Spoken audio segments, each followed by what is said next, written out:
São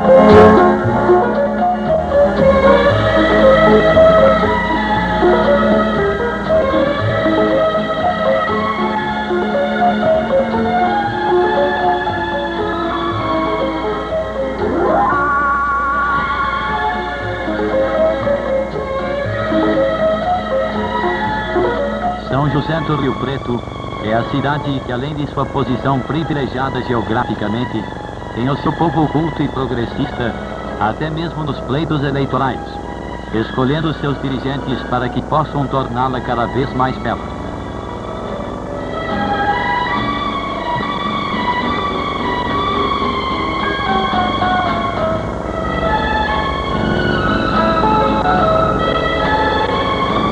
Gigantescas obras públicas que desafiaram todas as administrações. A canalização, pontes e avenidas marginais do Rio Preto. São elas inauguradas pelo prefeito Filadelfo Gouveia Neto e seu engenheiro Dr. Romeu Patriani, no término do seu mandato, em ambiente de simplicidade, a dizer do dever cumprido como prefeito de uma grande cidade.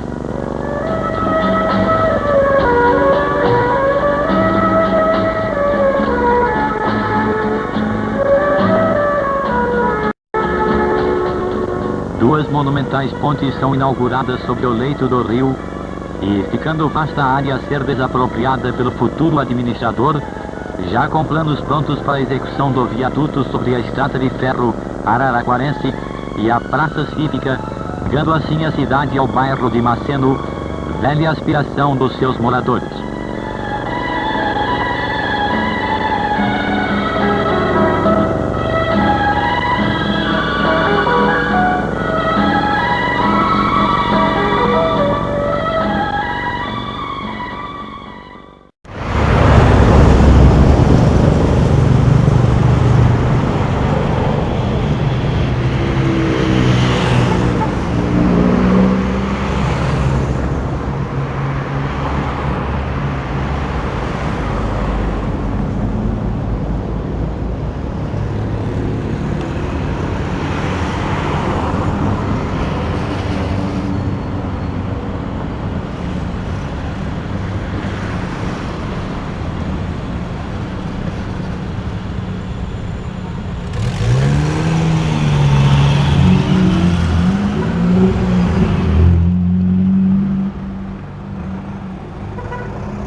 Bom, todo mundo pergunta, por que tem enchente em Rio Preto?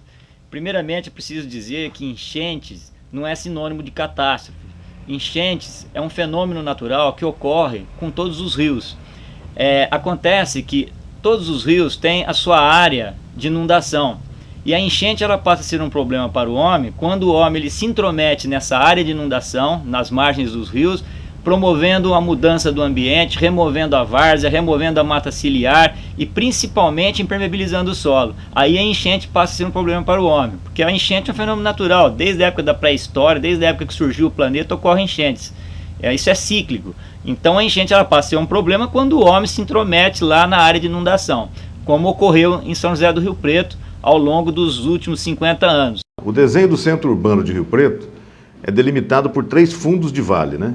O Vale do Rio Preto, lá embaixo, o Vale do Canela, na Avenida Alberto Andaló, e o Vale do Borá, na Avenida Badibacite. Por ser 3 fundos de vale, eles são um repositório, um estuário natural da água pluvial captada em praticamente toda a cidade, que a partir daí é mais alta, né? Em função disso, a cidade viveu um histórico processo de alagamentos, de enchentes, ao longo, pelo menos, dos últimos 70, 100 anos. Tem registro de enchente desde 1906 em Rio Preto. Nós temos registro de enchente há 102 anos atrás.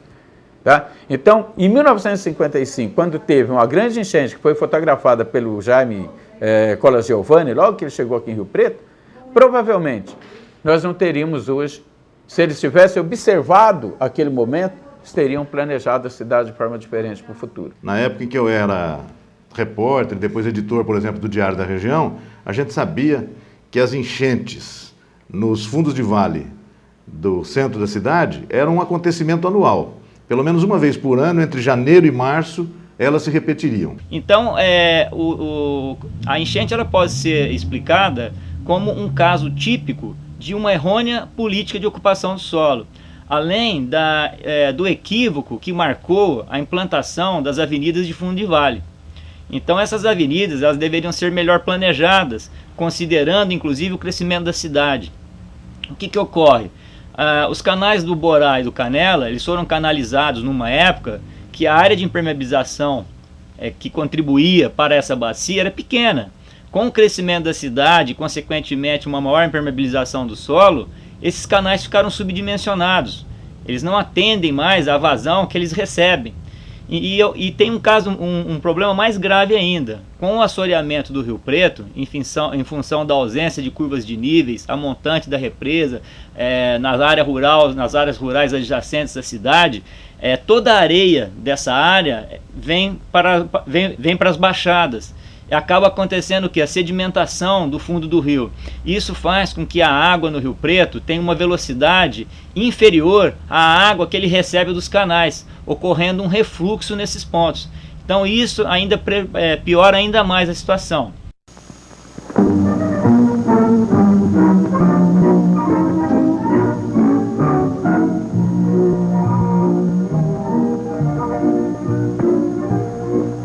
A canalização do Córrego Canela é, sem dúvida, o maior empreendimento da administração Alberto Andaló em São José do Rio Preto, uma arrojada obra da engenharia moderna.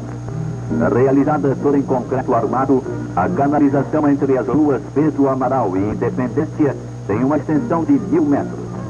Esse é o trecho entre as ruas Pedro Amaral e Procídio Moraes. Diversos trechos da construção foram efetivados com piso de concreto armado.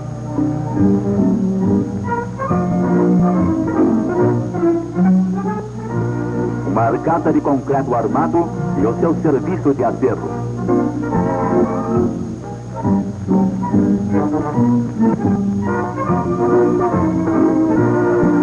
É interessante registrar o seguinte: a ocupação das margens do rio do Canela e do Borá, elas já estavam sendo previstas desde 1902, quando o coronel Adolfo Guimarães Correia, prefeito de Rio Preto, imaginou que ali, principalmente a Badibacite, não a Andaló, ele achava que a Badibacite seria o eixo da cidade, né? Deveria ser construída uma grande avenida à moda dos boulevards franceses. Tá? Isso pensado em 1902.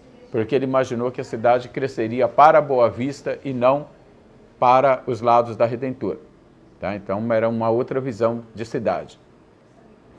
Esse projeto do Adolfo Guimarães Correia, esse sonho do Adolfo Guimarães Correia, dormitou na cidade até a década de 50.